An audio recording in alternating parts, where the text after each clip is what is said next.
Bonjour, donc aujourd'hui, je fais mon petite vidéo pour la vie habitable de Véronique Côté. Donc, on avait deux points à soulever. Donc, un qui était pour un moment qu'on a vécu ou d'une autre personne, à un endroit qui était vraiment euh, qui se reliait un peu au livre, comme elle expliquait dans la poésie et tout ça.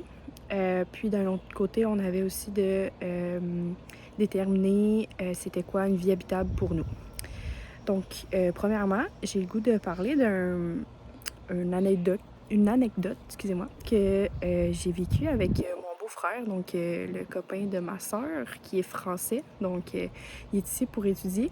Puis, il a soulevé un point que j'avais pas vu d'un œil, parce que ça prend vraiment un œil extérieur pour voir ça, parce que nous, on vit là-dedans à chaque jour, ou à chaque saison, si je peux dire. Donc, il m'a soulevé que il trouvait ça beau de voir les gens au printemps, quand il commence à faire soleil, quand il commence à faire beau, de recommencer à aller sur les terrasses, sortir, voir ses amis. Tandis que l'hiver, il a vraiment vu un clash, si je peux dire, là, de les gens restent à la maison ou très peu dehors, ou on fait des sports, mais la vie est beaucoup moins énergique, comme il dit, l'hiver que l'été. Puis j'ai comme remarqué aussi, à cause qui m'a soulevé ce point, que effectivement, les gens, ils alimentent davantage leur relation avec leurs amis. Ils recommencent à faire des sports ou des activités plein air. Donc, moins sur les écrans, parce qu'on sait à quel point on a quand même une dépendance aux écrans maintenant. Donc, je trouvais ça important de soulever cette, euh, cet événement que j'ai vécu avec mon beau-frère, parce que je pense pas que c'est tous les Québécois ou les Québécoises qui peuvent remarquer euh, ce changement dans les comportements des gens. Puis je trouve ça beau, en fait, qu'on recommence à vivre à l'été, que on recommence à avoir des occupations, puis c'est ça, de revivre un peu là, pendant l'été. Donc, j'ai aussi une autre anecdote. Je suis allée en Belgique il y a quelques semaines. Puis, c'était la première fois que je prenais l'avion. Euh,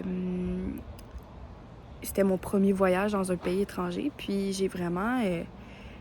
on est arrivé dans la place centrale à Bruxelles.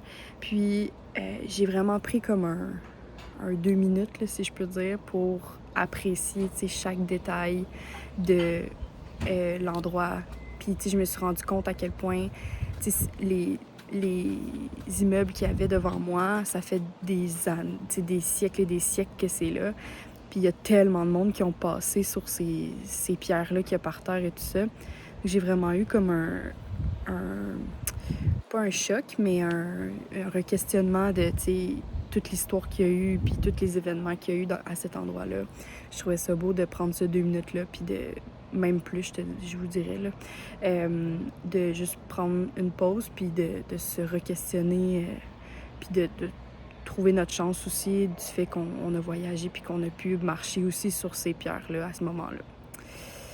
Donc, pour le point de la vie habitable, moi, une vie habitable, c'est une vie que, justement, je pourrais dire pendant l'été, là, on, on a des rencontres avec les amis, on a des liens précieux avec des gens de confiance. Je pense qu'une vie habitable, c'est une vie où il y a de la justice, qu'il y a de l'entraide beaucoup, puis qu'il n'y a pas de jugement pour autrui. Je trouve qu'on a une vie quand même qui est tournée autour du jugement, puis sur l'argent et le capitalisme, puis ça me rejoint un peu moins. Mon monde idéal, ça serait vraiment un monde où il n'y aurait pas de question d'argent, puis que tout le monde serait égaux d'une sorte. Puis qu'on serait tous capables de s'entraider, puis de d'apprendre des autres personnes, d'être ouvert à plusieurs autres avenues qui nous présentent, qui se présentent à nous. Donc, je pense que c'est un peu d'être curieux, puis d'être les esprits ouverts, puis une vie habitable, c'est de se sentir bien aussi dans notre vie, puis de se sentir accepté. Donc, ça serait ça ma description de la vie habitable. Merci.